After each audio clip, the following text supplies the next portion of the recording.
कोई भी direct selling join करने से पहले किन बातों का ध्यान रखना चाहिए?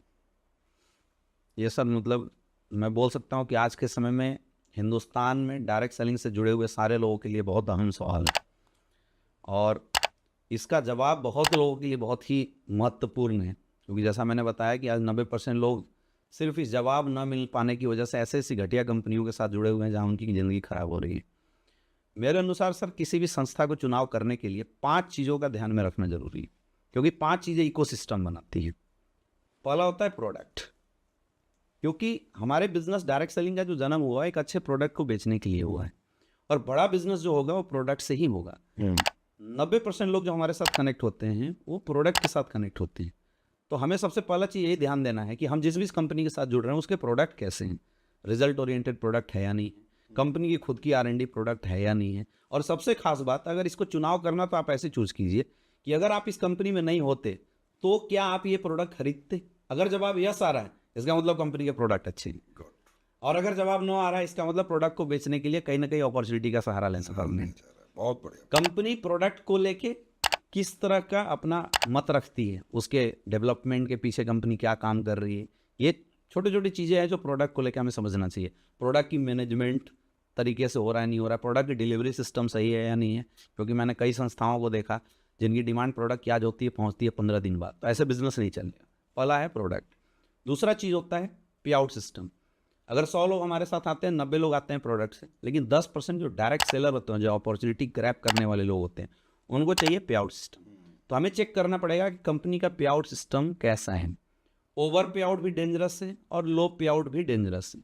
अकॉर्डिंग टू रूल्स, जैसा हर डायरेक्ट सेलर को अगर देखा जाए, लोग पूछते हैं भाई पैसा कहाँ से आता है, तो लोग बड़ी कॉमन एग्जांपल बताते हैं, कोका कोला के एग्जांपल लेके बताते हैं, 70% 30% का रेशियो बताते हैं। इसका मतलब कोई भी संस्था मार्केटिंग में 70% पैसा खर्च करती है। हम लोग क्या हैं, डायरेक्ट सेलर। हम लोग डायरेक्ट सेलर मार्केटिंग वाले पार्ट में हैं। तो कोई भी संस्था अगर 60 से 70% का पैसा बांट रही है, इसका मतलब जो लोग हैं वो पैसा अच्छा कमाएंगे। तो कितने परसेंट पैसा बांटती है, किस प्लान से बांटती है, ज़्यादा मायने नहीं रखता। कैलकुलेटिव हो और कितना परसेंट पैसा सॉफ्टवेयर के अंदर कंपनी डालती है, ये बहुत मायने रखता है। अगर 60 से 70% का पैसा डाल रही है कोई भी कंपनी, तो फिर आप उस कंपनी को चूज कर सकते हैं। एक्सेस पैसे का अगर कोई वादा देता है तो भी गलत है, कम पैसा अगर कोई डाल रहा है तो भी गलत है। आज हमारे यहाँ गुमराह करने के लिए लोग 3 तरह के प्लान चला रहे हैं। एक फ्रेशर ओरिएंटेड प्लान होता है, जहाँ पे ज्वाइनिंग के वक्त इतना मोटा पैसा दिखा देंगे कि फ्रेशर लुहाना होकर जल्दी उसके साथ जुड़ जाता है, ये गलत है। कुछ लोग ऐसे होते हैं जो leaders oriented plan, senior oriented plan बना रखे हैं, ऊपर वाले दबा के पैसा कमा रहे हैं, नीचे वाले को कुछ नहीं मिलता। तो हमें चेक करना पड़ेगा, और इसको चेक करने का मैं बड़ा आसान तरीका बोलता हूँ कि आप पता कीजिए कि उस कंपनी में फ्रेशर कितने दिन में सक्सेसफुल हुआ है। अगर किसी भी संस्था में फ्रेशर सक्सेसफुल है, इसका मतलब उसका प्लान तगड़ा है, प्लान सही है, प्लान एक फ्रेशर को ग्रो कराने लायक है। लीडर तो हो ही जाएगा, लीडर को तो लीडर तो कहीं से हो जाएगा, सेमिनार पता है, लोगों को लीड करना आता है। लेकिन अगर किसी कंपनी में कोई व्यक्ति बिना नेटवर्किंग करे आया है और वो सफल हो रहा है, बिल्कुल प्रैक्टिकल बात है। अब ये कैसे होगा? तीसरी चीज, एजुकेशन सिस्टम। आज डायरेक्ट सेलिंग में सिर्फ पैसे की बात लोग कर रहे हैं, लेकिन ये तीसरा पार्ट बहुत महत्वपूर्ण है, एजुकेशन सिस्टम। हमें ये पूछना चाहिए सामने वाले अपलाइन से कि भाई साहब आपकी कंपनी में एजुकेशन सिस्टम कैसा है, क्योंकि इससे पता चलता है कि वो संस्था हमें बना क्या रही है। हमारे इंडस्ट्री में कौन लोग आते हैं? अनप्रोफेशनल लोग आते हैं, middle class, lower middle class के लोग आते हैं, बहुत ज़्यादा एजुकेटेड लोग आते नहीं हैं। अब उन्हें हम 70 करोड़ की बात बता रहे हैं, 100 करोड़ की बात बता रहे हैं, करोड़ों रुपए कमाने की बात बता रहे हैं, अब वो कैसे कमा सकते हैं विदाउट एजुकेशन सिस्टम? तो ये चेक करना बहुत जरूरी है कि उस संस्था की एजुकेशन सिस्टम कैसी है। अगर एजुकेशन सिस्टम पावरफुल है तो मतलब बिजनेस निकल जाएगा।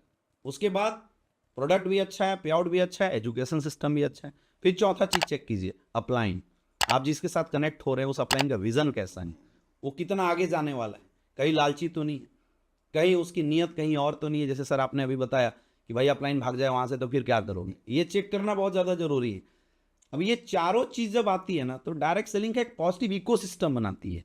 अच्छा प्रोडक्ट, अच्छा पे आउट, अच्छा एजुकेशन सिस्टम, दमदार अपलाइन, एक पॉजिटिव इकोसिस्टम बनाती है। और बोलते हैं कि जब इस इकोसिस्टम में आप परफॉर्म करेंगे, यानी आपका भी रोल जरूरी है, पांचों चीजों से मुट्ठी बन रही है, प्रोडक्ट, पे आउट, एजुकेशन सिस्टम, अपलाइन और ये पांचवा हम, तब मुट्ठी बन रही है। और ये एक महत्वपूर्ण इकोसिस्टम बना रहा है डायरेक्ट सेलिंग का। और एक पॉजिटिव इकोसिस्टम में जब कोई इंसान काम करेगा तो उसकी ग्रोथ 100% होगी। किसी भी कंपनी के चुनाव में मैं बोलता हूँ ये चार चीज आप चेक कर लो, पांचवा तो आप हैं ही, और मेहनत कर दो, 100% करियर बनेगी। बहुत बहुत अच्छा मैसेज आपने दिया।